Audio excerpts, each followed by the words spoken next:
मित्रों, जैसा कि हमने आपको पिछली एक वीडियो में कल्प, मनवंतर, चतुर्युग और काल के अनुसार बदलते रहने वाले मनु एवं सप्तऋषियों के बारे में बताया। शास्त्रों और पुराणों के अनुसार सतयुग, त्रेता युग, द्वापर युग और अंत में कलयुग के समाप्त होने के बाद इस सृष्टि का अंत हो जाता है और विधाता फिर से एक नई सृष्टि का निर्माण करते हैं। इस समय कलयुग चल रहा है और कहा जाता है कि इस कलयुग की आयु लगभग 4,32,000 वर्ष है, जिनमें से लगभग 5,000 वर्ष बीत चुके हैं। हम सभी ये जानते हैं कि भगवान विष्णु इस जगत के पालन करता है, जिन्होंने हर युग में अपने नए नए अवतारों के माध्यम से इस सृष्टि की रचना की है और उन्हीं अवतारों में से सबसे महत्वपूर्ण अवतार श्री कृष्ण अवतार है, जो 16 कलाओं से परिपूर्ण है। अपने श्री कृष्ण अवतार के द्वारा श्री हरि ने द्वापर युग में बहुत से पापियों का अंत किया, अर्जुन द्वारा अत्याचारी कौरवों का संहार करवाया और इस जगत को गीता का ज्ञान भी दिया, जिसे आज भी लोग पढ़कर कर्म का ज्ञान प्राप्त करते हैं। आपने धर्म शास्त्रों और विद्वानों के माध्यम से ये सुना ही होगा कि कलयुग में धर्म और सभ्यता समाप्त हो जाएगी। यहाँ तक कि संतान भी अपने माता पिता का सम्मान नहीं करेगी। इंसान केवल अपने स्वार्थ के लिए लोगों से संबंध रखेगा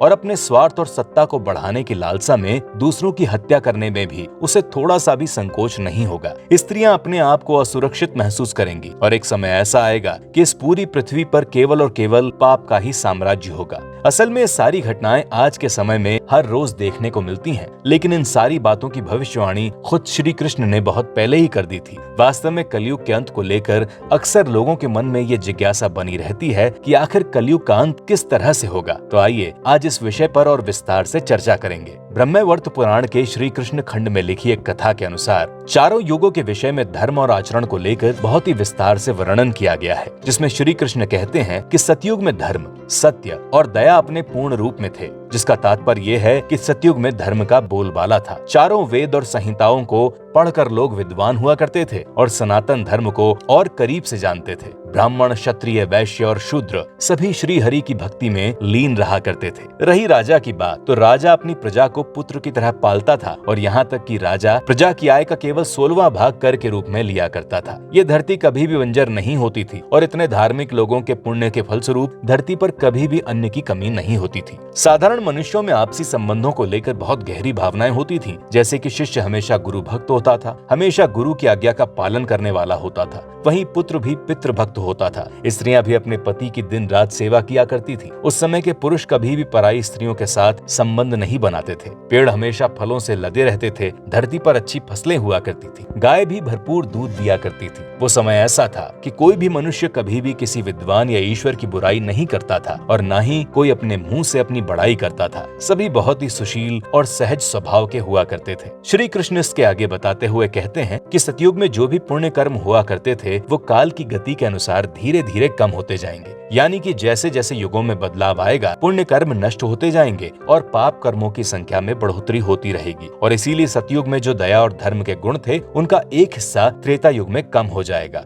और इसके बाद द्वापर युग में केवल सतयुग के गुणों का आधा हिस्सा ही धार्मिक रहेगा। लेकिन कलयुग में तो इस आधे हिस्से की उम्मीद करना भी मूर्खता होगी, क्योंकि कलयुग में पाप इतने चरम पर हो जाएंगे कि एक समय बाद धर्म और दया केवल सतयुग की तुलना में 1/4 ही रह जाएगी। कलयुग में धर्म का किस तरह से नाश होगा, इस बारे में विस्तार से बताते हुए श्री कृष्ण कहते हैं कि कलयुग की शुरुआत में ही धर्म का नाश होना शुरू हो जाएगा। उस समय दुष्टों, चोरों और अत्याचारियों का ही बोलबाला हर तरफ देखने को मिलेगा। एक सच्चा राजा भी ढूंढना मुश्किल हो जाएगा, क्योंकि खुद राजा अपनी प्रजा की देखभाल करने के बजाय प्रजा के ही भक्षक बन जाएंगे। अंधाधुंध कर वसूला जाएगा। एक समय ऐसा भी आएगा जब कलयुग के अंत में धर्म का पूरी तरह से नाश हो जाएगा। वेद और सनातन धर्म की परंपरा के अनुसार विवाह करना किसी को भी पसंद नहीं होगा। सभी मनमाने ढंग से किसी भी जाति या धर्म में विवाह कर लिया करेंगे। ब्राह्मण केवल नाम मात्र के रह जाएंगे और जो रहेंगे भी वो धर्म शास्त्रों से दूर होकर व्यापार और अन्य कामों में लग जाएंगे। जाति और वर्ण व्यवस्था जो बनाई गई है, उस समय इन सब का कोई महत्व नहीं रह जाएगा। अत्याचार इतनी चरम पर होगा कि नौकर ही राजा की हत्या करके उसकी जगह शासन करने लगेगा और पूरी प्रजा को कष्ट पहुंचाएगा।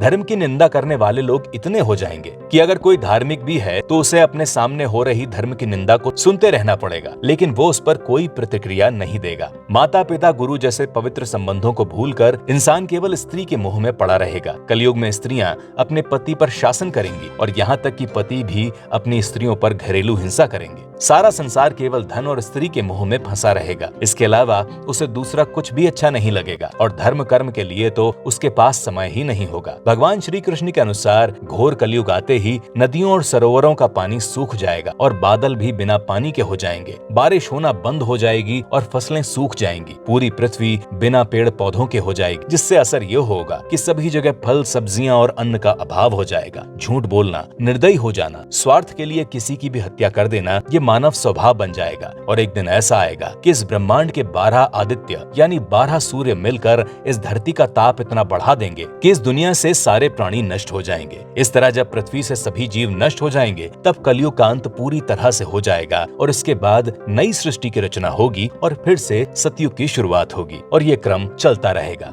ब्रह्मवैवर्त पुराण के इस खंड के अनुसार ये बात तो पूरी तरह से स्पष्ट है कि कलयुग में पाप और अधर्म का ही राज होगा। और जैसा कि हम देख भी रहे हैं कि हर तरफ अधर्म और अत्याचार बढ़ चुका है। अपने साम्राज्य को आगे बढ़ाने के लिए कैसे कैसे लोग निर्दोषों का खून बहा रहे हैं। लेकिन श्री कृष्ण ये भी कहते हैं कि इस कलयुग में भी जो भी मनुष्य संयम के साथ अपने धर्म और कर्म में लगा रहेगा और साथ ही साथ मेरी भक्ति भी करता रहेगा, वो कलयुग के प्रभाव से हमेशा अपने आप को बचा सकता है, क्योंकि उस पर मेरी कृपा हमेशा बनी रहेगी। मित्रों, आशा है आपको आज की ये वीडियो अवश्य पसंद आई होगी। अगर आप अपना कोई सुझाव नारद वाणी को देना चाहते हैं तो बिना संकोच के कमेंट बॉक्स में दे सकते हैं। और अगर आपने अभी तक हमारे चैनल को सब्सक्राइब नहीं किया है तो आज ही सब्सक्राइब करें। नारद वाणी। धन्यवाद।